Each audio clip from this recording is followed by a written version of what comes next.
Hello students, our today's topic is transformer. Student, what is a transformer? Transformer एक ऐसा device है जो voltage के लेवल को चेंज करता है at the cost of current.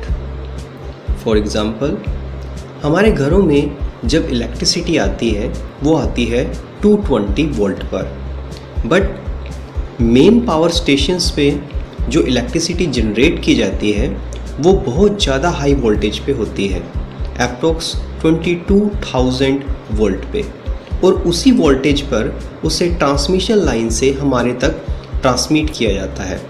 तो वो कौन सा डिवाइस है जो 22,000 वोल्ट से इलेक्ट्रिसिटी को 220 वोल्ट तक चेंज कर देता है? वो है transformer. So student, a transformer is an electrical device which is used to change the voltage level at the cost of current.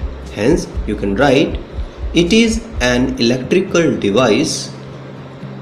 It is an electrical device used to change the voltage level. Student, इस word को ध्यान से समझेंगे, voltage level को change करता है at the cost of current. Current की cost पे कैसे, इसे हम आगे कैलकुलेशन से समझेंगे किस तरह से। सो स्टूडेंट, बेसिकली आपको याद रखना है, ट्रांसफार्मर एक ऐसा डिवाइस है जो वोल्टेज के लेवल को चेंज करता है, दैट इज़ हाई वोल्टेज से लो वोल्टेज पे और लो वोल्टेज से हाई वोल्टेज पे। It is an electrical device which is used to change the voltage level. Okay student, so this is the transformer. Now, what is the principle of transformer, or on what principle transformer is based? It is based on the principle of mutual induction. So in mutual induction में क्या होता है, whenever the amount of magnetic flux linked with the coil changes and EMF is induced in the neighboring coil, उसे आप बोलते हो principle of mutual induction.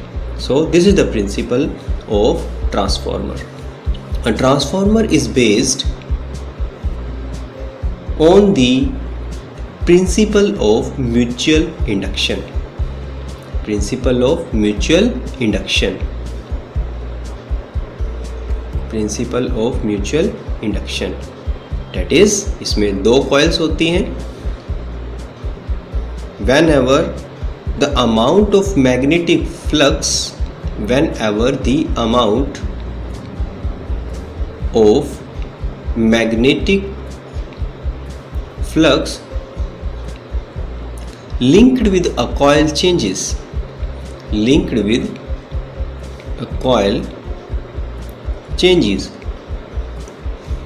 and EMF is induced,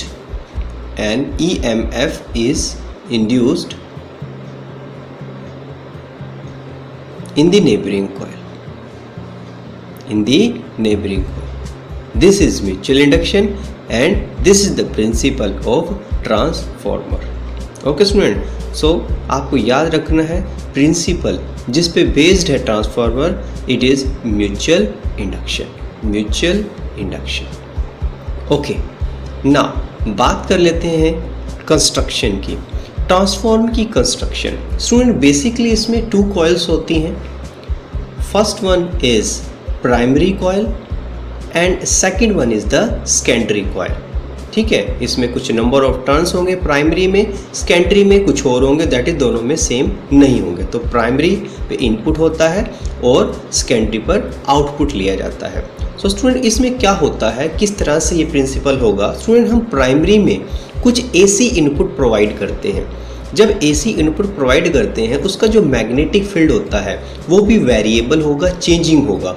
जब वो मैग्नेटिक फील्ड सेकेंडरी कॉइल के contact में आएगा, date is उसका जो फ्लक्स है, जब वो सेकेंडरी कॉइल के साथ कांटेक्ट में होगा तो उसमें भी एक करंट इंड्यूस हो जाएगा, आप कह सकते हो EMF इंड्यूस हो जाएगी, वो भी वेरिएबल ही होगी।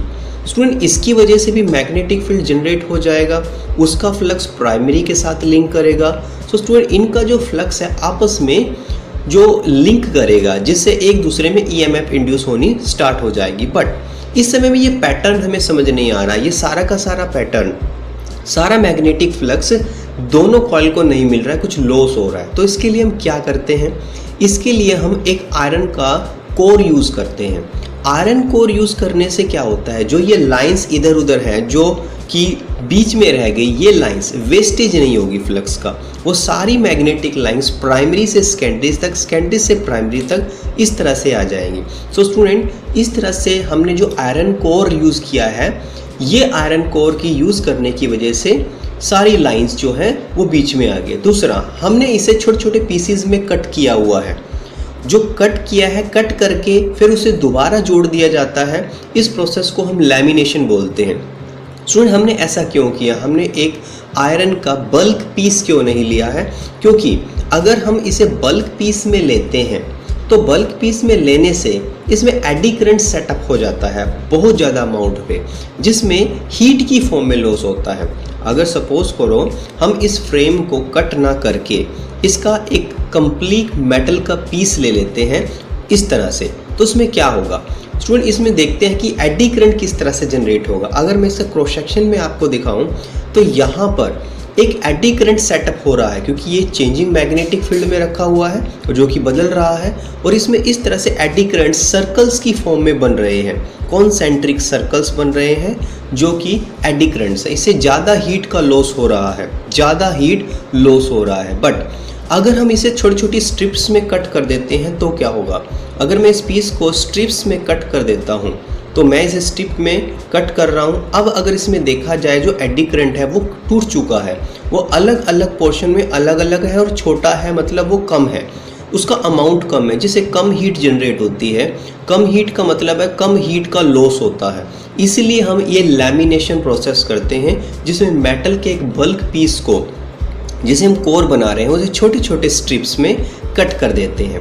ओके स्टूडेंट, सो इसकी बेसिक कंस्ट्रक्शन में हमारे पास प्राइमरी कॉइल है, सेकेंडरी कॉइल है और बीच में एक लैमिनेटेड कोर है। सो दिस इज द कंस्ट्रक्शन। यहाँ पर कंस्ट्रक्शन हमारे पास कंप्लीट होती है एक ट्रांसफॉर्मर की। सो स्टूडेंट हमने क्या पढ़ा कि इसके अंदर हमारे पास 2 कॉपर की इंसुलेटेड वायर्स हैं जो लैमिनेटेड वायर है, जिनको लैमिनेटेड, देखो हम यहाँ लैमिनेटेड वर्ड वायर के लिए यूज़ नहीं करेंगे, उसके लिए यूज़ करेंगे इंसुलेटेड वायर्स हैं जो लैमिनेटेड आयरन के कोर पर है। जैसे एक आयरन का कंप्लीट पीस मैंने लिया है, बट इस कंप्लीट पीस को मैं पहले छोटे छोटे स्ट्रिप्स में कट करने वाला हूँ। जैसे हमने अभी एनिमेशन में देखा, छोटे छोटे स्ट्रिप्स में से कट कर लिया गया है।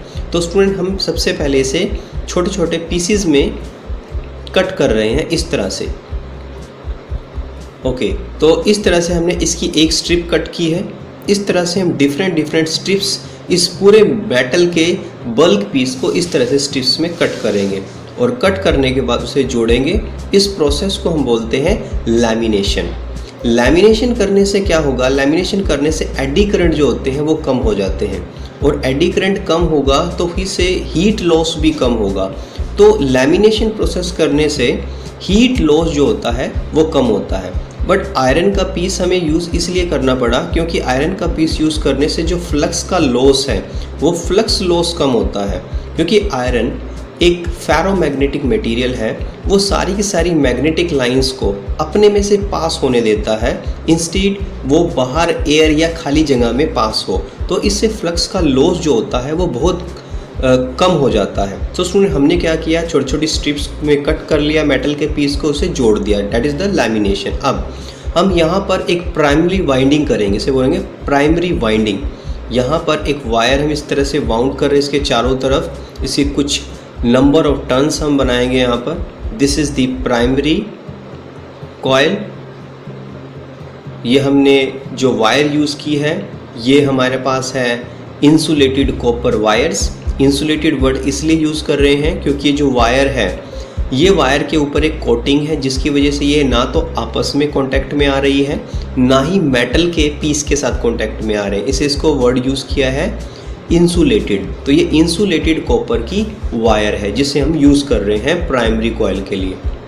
सो स्टूडेंट ये हमारे पास है प्राइमरी कॉइल, और यहाँ पर हम जोड़ रहे हैं इनपुट। यहाँ हम इनपुट प्रोवाइड कर रहे हैं, दिस इज़ जो कि हमारी AC इनपुट होगी, ये हम AC इनपुट प्रोवाइड कर रहे हैं। This is primary, that is input जो हम सप्लाई कर रहे हैं, और ये जो कॉइल हमने बनाई this is the primary coil, इसे PP से डिनोट किया जा सकता है। इसी तरह हम बनाएंगे सेकेंडरी कॉइल। यहाँ पर हम एक सेकेंडरी कॉइल बना रहे हैं, सेम कॉपर की इंसुलेटेड वायर है जिसे लैमिनेटेड आयरन कोर के सेकंड पार्ट के ऊपर हमने वाउंड किया है इस तरह से। This is also insulated copper wire. यहाँ भी कुछ नंबर ऑफ टर्न्स होंगी, बट याद रखेंगे यहाँ नंबर ऑफ टर्न्स प्राइमरी से अलग होगी, क्योंकि जब हम ट्रांसफार्मर बनाते हैं हमें वोल्टेज के लेवल को चेंज करना है। वो जो वोल्टेज का लेवल चेंज होगा वो according to number of turns होगा। तो यहाँ पर हम सेकेंडरी कॉइल बना रहे हैं और यहाँ से हमें आउटपुट मिलेगा, वो भी AC ही मिलेगा। This is the AC output, AC output. ये सेकेंडरी है, इसे SS से डिनोट कर रहे हैं, that is the secondary coil. तो हमारे पास ये कंस्ट्रक्शन हो चुकी है। This is the primary coil and this is the secondary. Number of turns दोनों में अलग अलग रखे हुए हैं। ये आगे हम समझेंगे कि हम कब नंबर ऑफ टर्न्स ज़्यादा रखते हैं सेकेंडरी में, कब कम रखते हैं। ओके, वो नेक्स्ट कंसेप्ट हमारे पास आएगा। This is the construction of the transformer. So student you can right it consist of 2 coils. Construction में आप लिखेंगे it consists of 2 coils. It consists of 2 coils of laminated copper wire, of laminated insulated copper wire। जो copper wire है वो insulated है, of insulated copper wire wound on laminated iron core।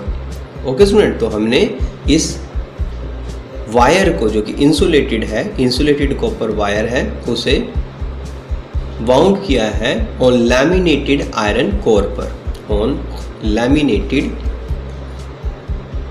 Iron core. Okay, हमने क्यों use किया था? मैं बोला था कि हम लैमिनेटेड आयरन कोर यूज़ कर रहे हैं टू मिनिमाइज एडी करंट्स, ताकि एडी करंट्स मिनिमाइज हो जाए। Okay, so you can right laminated iron core is used, laminated iron core is used to minimize eddy currents, to minimize eddy currents, eddy currents। Okay, input कहाँ दी जाएगी? Primary में, और output कहाँ मिलेगी? हमें secondary से मिलेगी। सो input is given to primary coil, is given to primary coil, and output is taken from secondary coil। Output is taken from secondary coil। Okay student, so this is the construction of the transformer। secondary coil SS से denote किया। Okay, now theory. अब बात करते हैं theory. तो किस तरह से आप कैलकुलेट करते हो? आप AC अप्लाई करते हो प्राइमरी को, और फिर मैग्नेटिक फ्लक्स लिंक होता है जो कि चेंजिंग होता है। जब प्राइमरी को प्रोवाइड करते हो तो EMF सेकेंडरी के अंदर इंड्यूस हो जाता है due to the mutual induction. So you can write when AC is applied to primary coil, when AC is applied to primary coil which is PP, आपने से प्राइमरी कॉइल को PP से denote किया है, then magnetic flux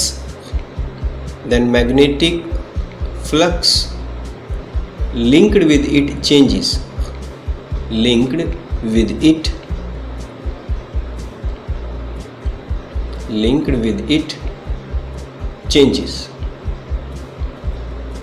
so EMF is induced in secondary coil, So EMF is induced in secondary coil SS due to mutual induction. So student ये calculation क्या होगी, किस तरह से आप एक रेशो बना सकते हो इनपुट वोल्टेज का, आउटपुट वोल्टेज का, इनपुट में नंबर ऑफ टर्न्स का, आउटपुट में नंबर ऑफ टर्न्स का, उसके लिए हम कुछ कैलकुलेशन कर रहे हैं। लेट सबसे पहले कंसीडर करते हैं flux phi P. This is the magnetic flux in primary coil. ये मैग्नेटिक फ्लक्स होगा जो प्राइमरी कॉइल में आ रहा है। This is the magnetic flux in primary coil. So student number of turns की बात करते हैं, NP। This is the number of turns in primary coil. This is the number of turns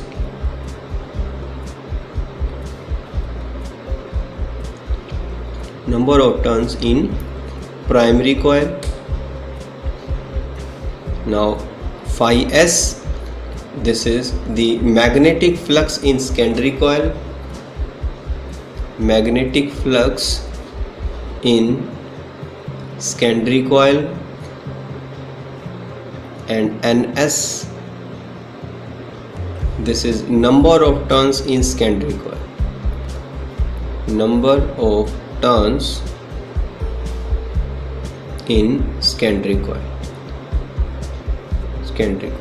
ना student देखो, मैग्नेटिक फील्ड कॉइल के पास आ रहा है, but जो फ्लक्स होता है वो नंबर ऑफ टर्न्स पे डिपेंड करता है। सो स्टूडेंट जो फ्लक्स है, प्राइमरी का फ्लक्स है, कितना उसे मिलेगा और डिपेंड करेगा प्राइमरी में नंबर ऑफ टर्न्स कितनी है। So phi P is directly proportional to number of turns in primary coil,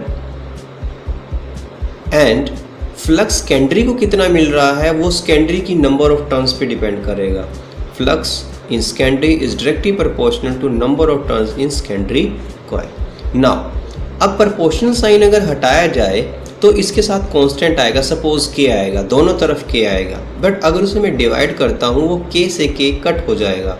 so student हम लिख सकते हैं इन दोनों को डिवाइड करके phi p divided by phi s। मैं दोनों टर्म्स को डिवाइड कर रहा हूँ, जो प्रोपोर्शनल साइन आएगा वो कैंसिल आउट हो जाएगा। सपोज दोनों तरफ अगर k आता तो k ऊपर भी आएगा, k नीचे भी आएगा, तो दोनों को मैं कट कर दूंगा, तो मेरे पास एक रिलेशन आया। और you can write phi primary which is n primary n secondary cross multiply से फाई s यहाँ आ जाएगा। This is equation number first. इसे इक्वेशन नंबर फर्स्ट कंसीडर कर लेते हैं। स्टूडेंट हमें पता है क्योंकि ये जो फ्लक्स है ये वेरिएबल है, तो हम इसे टाइम के साथ वेरी करेंगे, डैट इज़ इस इक्वेशन को हम डिफ्रेंशिएट करेंगे विद रिस्पेक्ट टू टाइम, जिससे हमें फ्लक्स मिलेगा जो कि टाइम के साथ वेरी कर रहा होगा। Now you can right differentiating equation, this equation which is equation number first, differentiating equation with respect to time, so student अगर हम इसे डिफ्रेंशिएट करें तो किस तरह से इसका डिफ्रेंशिएशन हो सकता है। सो स्टूडेंट हम इसे डिफ्रेंशिएट कर रहे हैं, हमने यहाँ पर इक्वेशन लिख ली है पहले से। तो स्टूडेंट अगर इसका डिफ्रेंशिएशन करें, क्योंकि यहाँ वेरिएबल सिर्फ फ्लक्स है, नंबर ऑफ टर्न्स नहीं, तो आप लिखोगे D phi P by D T which is equal N P upon N S, ये एज इट इज आएगा। इसका डिफ्रेंशिएशन होगा phi D phi S upon D T. So हमने डिफ्रेंशिएशन कर दिया, इसे आप इक्वेशन नंबर सेकंड कंसीडर कर सकते हो। Now as per the formula, जैसे हमने पढ़ा है, जैसे फैराडेज सेकंड लॉ में बोला गया है कि जो ईएमएफ इंड्यूस होती है which is equal to minus D phi by D T, वो minus D phi by D T के बराबर होती है। तो यहाँ पर मैं कंसीडर करता हूँ ई पी और ई एस, ये क्या है, ये है ईएमएफ इंड्यूस्ड। ये ईएमएफ इंड्यूस्ड है प्राइमरी कॉइल में और सेकेंडरी कॉइल में respectively. E P primary coil के अंदर ईएमएफ इंड्यूस्ड है और ई एस सेकेंडरी कॉइल में ईएमएफ इंड्यूस्ड है। तो E P and E S R the EMF induced in primary and secondary coil. हम इसे कैपिटल ई और कैपिटल एस से डिनोट कर रहे हैं। वैसे हम जब फॉर्मूला बनाते हैं उसमें हम स्मॉल ई से डिनोट करते हैं। और फॉर्मूला हमारे पास क्या होता है, वो फॉर्मूला भी हम लिख लेते हैं। वो फॉर्मूला होता है E which is minus D phi by D T. Okay, so formula एक बार देख लेते हैं। फॉर्मूला हमने क्या बोला, E which is minus D phi by D t, but हम यहाँ यूज़ कर रहे हैं कैपिटल ई पी और कैपिटल ई एस इनकी जगह। ओके, ना अब जहाँ d phi P by D t लिखा हुआ है, क्योंकि जो नंबर ऑफ टर्न्स फ्लक्स जो है वो चेंज हो रहा है प्राइमरी में, तो वहाँ प्राइमरी EMF आएगी। इसी तरह हम यहाँ लिख के दिखा देते हैं कि जो E है वो minus D phi by D t, primary में जो फ्लक्स चेंज हुआ उसका EMF, ये है EMF induce in secondary because rate of change of flux in secondary. Okay, now अगर मैं इक्वेशन को देखूं, इक्वेशन नंबर, इसको हम रिलेशन मान लेते हैं, दिस इज रिलेशन थर्ड। अब सेकंड और थर्ड दोनों के दोनों रिलेशन को अगर देखा जाए तो इस टर्म की जगह आप ES लिख सकते हो नेगेटिव के साथ, और इस टर्म की जगह, इसकी जगह आप नेगेटिव के साथ EP को लिख सकते हो। तो from equation second and relation third you can simply write from second and third, इन दोनों को कंबाइन करें तो हमारे पास क्या वैल्यू आएगी, हमारे पास आएगी माइनस के EP, इसकी जगह आ जाएंगे दिस वन, इसकी जगह माइनस के EP, minus EP which is equal, number of turns ऐसे रहेंगे NP upon NS, which is, इसकी जगह आएगा नेगेटिव का ES माइनस के साथ। ओके, ना अब यहाँ से हम क्या करने वाले हैं, यहाँ से हम एक रेशो बनाने वाले हैं सेकेंडरी और प्राइमरी का। अगर ES को यहीं रखें,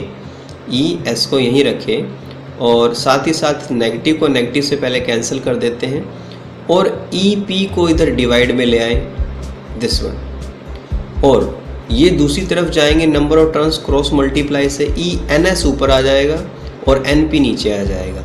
स्टूडेंट, हमें आउटपुट को ऊपर रखना है, इनपुट को नीचे रखना है। तो आउटपुट में सेकेंडरी है जो कि ऊपर है, इसे बोलते हैं K का मतलब है ट्रांसफॉर्मेशन रेशियो। ये एक ट्रांसफॉर्मेशन रेशियो हमारे पास आ गया, क्या, EMF induced in secondary divide by EMF in primary which is equal to number of turns in secondary divide by number of turns in primary which is equal to K, और K is transformation ratio. तो student, यहाँ से हम ratio से find out कर सकते हैं कि हमारे आउटपुट में कितनी EMF आने वाली है, दैट इज़ वोल्टेज कितनी होगी आउटपुट में अगर इनपुट में कुछ वोल्टेज हम प्रोवाइड करते हैं अल्टरनेटिंग। अब बात करते हैं, जैसे हम बात कर रहे थे कि एक स्टेप अप ट्रांसफार्मर होता है, स्टेप डाउन, मतलब आउटपुट में वोल्टेज इंक्रीज होगी या डिक्रीज होगी। स्टूडेंट, सबसे पहले बात करते हैं स्टेप अप ट्रांसफार्मर की। स्टेप अप का मतलब होता है जो आउटपुट की वोल्टेज है वो हमें ज़्यादा मिलने वाली है इनपुट से कंपेयर करें तो, इसे बोलेंगे स्टेप अप ट्रांसफार्मर। ये स्टेप अप ट्रांसफार्मर क्या होता है और किस तरह से बनाया जाता है, इसके लिए हमें याद करना होगा K की value. Student, step up transformer में क्या होगा, जो K है, K मतलब ट्रांसफॉर्मेशन रेशियो, इसकी वैल्यू 1 से ज़्यादा होनी चाहिए, it should be greater than 1। अगर K की वैल्यू ग्रेटर देन 1 है तो वहाँ से हमें पता चलेगा कि स्टेप अप ट्रांसफार्मर क्या होता है। K की वैल्यू अगर ग्रेटर देन 1 है तो हमारे पास यहाँ पर दो रेशियो दिए हुए हैं, ES और EP और NS और डिवाइड बाय NP। तो इन रेशियो को पहले देख लेते हैं। तो अगर ये वैल्यू K की वैल्यू ग्रेटर देन 1 है तो ES और EP भी ग्रेटर देन 1 होने चाहिए, it should be greater than 1। तो ग्रेटर देन 1 क्रॉस मल्टीप्लाई करें तो पता चला ES is greater than EP, ES is greater than EP, that is output में वोल्टेज अगर ज़्यादा मिले तो वो स्टेप अप ट्रांसफार्मर होता है। जब आउटपुट डेट इज सेकेंडरी में वोल्टेज प्राइमरी से ज़्यादा हो, इट मीन्स वो स्टेप अप ट्रांसफार्मर है। तो कैसे बनाया जाएगा, इसके लिए एक और रेशियो है हमारे पास, NS अपॉन NP भी ग्रेटर देन 1 होगा। NS अपॉन NP जो कि K है और K दिया हुआ है greater than 1, this is greater than 1। तो क्रॉस मल्टीप्लाई करें तो हमारे पास रिजल्ट आता है NS divide by NP, that is number of turns secondary में प्राइमरी से ज़्यादा कर दी जाए तो हमारे पास स्टेप अप ट्रांसफार्मर बन जाता है। तो स्टूडेंट याद रखेंगे, सेकेंडरी पे टर्न अगर ज़्यादा है प्राइमरी से तो वो बन जाता है स्टेप अप ट्रांसफार्मर, और उससे मिलेगी सेकेंडरी में ज़्यादा voltage as compared to primary. So student इसका सिंबल किस तरह से बनाते हैं हम, एक सिंपल सिंबल हम बना लेते हैं यहाँ पर स्टेप अप ट्रांसफार्मर। यहाँ नंबर ऑफ टर्न्स मैंने कुछ कम दिखाई है, बट आउटपुट में डेट इज सेकेंडरी में जो नंबर टर्न्स होंगी वो ज़्यादा होगी। This is the secondary coil. तो एक प्राइमरी कॉइल है जिसमें नंबर ऑफ टर्न्स कम है, और जो सेकेंडरी कॉइल है उसमें नंबर ऑफ टर्न्स ज़्यादा है। तो जो सेंट्रल कोर होता है आयरन कोर, उसको इस तरह से दिखाया जा सकता है सिंपल लाइन से, इस तरह से। ये एक ट्रांसफार्मर को दिखाने का एक सिंपल फ्री बॉडी डायग्राम बोल सकते हो उसे, या सिंपल सिंबल बोल सकते हो। स्टेप डाउन ट्रांसफार्मर क्या होता है स्टूडेंट, जैसे स्टेप अप ट्रांसफार्मर होता है उसी तरह से स्टेप डाउन ट्रांसफार्मर भी होता है।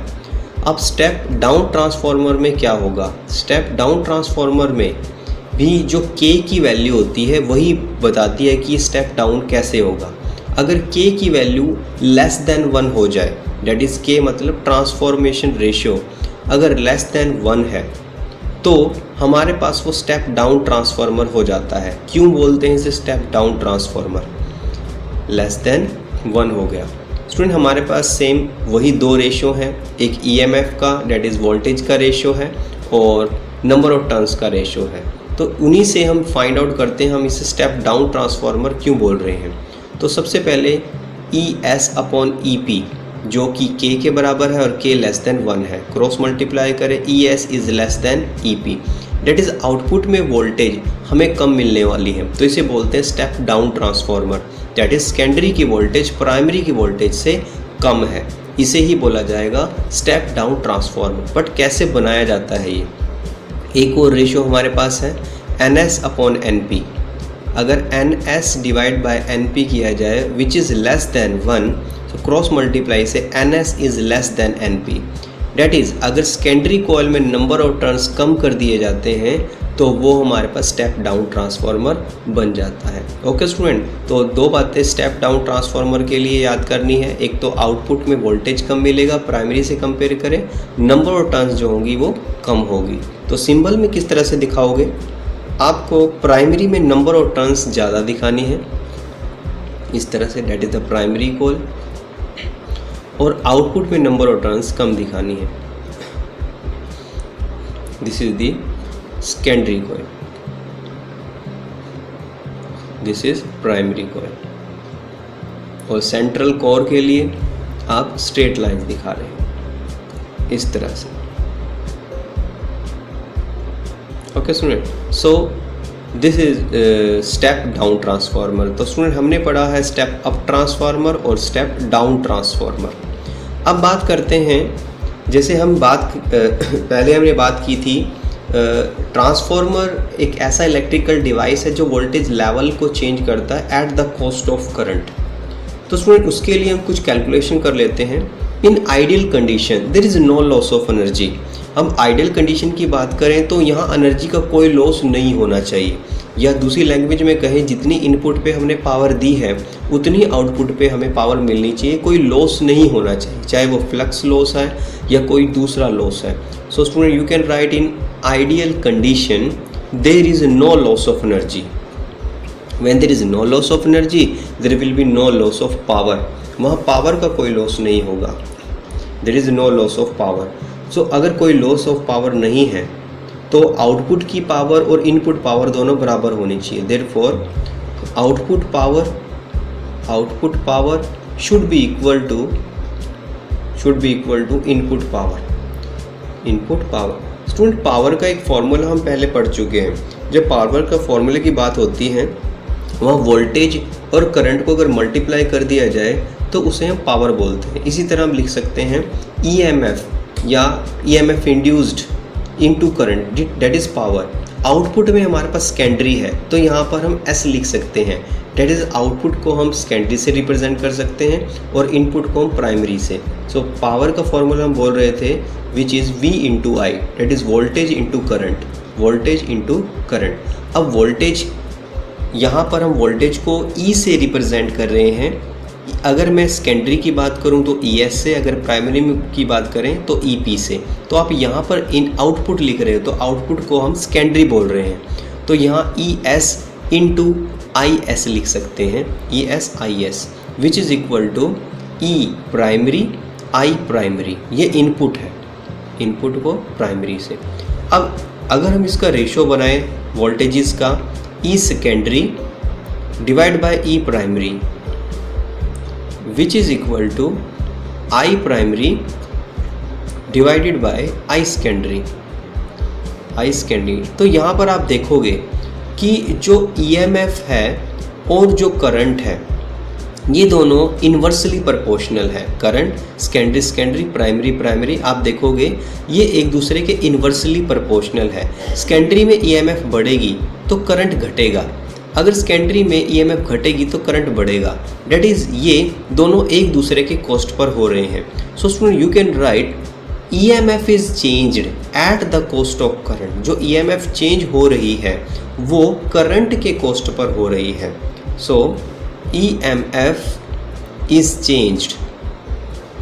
Changed eight the cost of current. अगर मैं आपको दोबारा समझाऊं कि EMF अगर इंक्रीज़ करेगी सेकेंडरी में तो करंट डिक्रीज़ कर जाएगा, EMF अगर डिक्रीज़ करेगी सेकेंडरी में तो करंट इंक्रीज़ कर जाएगा। सो EMF is changed eight the cost of current. बात कर लेते हैं एफिशिएंसी ऑफ ट्रांसफार्मर। स्टूडेंट किसी भी मशीन की अगर एफिशिएंसी की बात करें तो हम बोलते हैं output divide by input.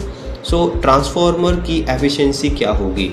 Efficiency of transformer, student efficiency को एक सिंबल से रिप्रेजेंट करते हैं विच इज़ ईटा, और सिंपल सी एक डेफिनेशन भी याद कर लेते हैं, it the ratio of output power to the input power. So student efficiency of transform में आप लिखोगे it is the ratio of output power to the input power, output power divide by input power, input power, output power, input power. और eta this is E secondary I secondary divided by E primary I primary, that is output power divided by the input power. This is the efficiency of the transformer. This is the efficiency. Eta से denote करेंगे output power to the input power. Okay student, so this is the concept of efficiency of transformer. Okay student, so this is our concept of transformer, a very important concept. Okay student, thank you very much.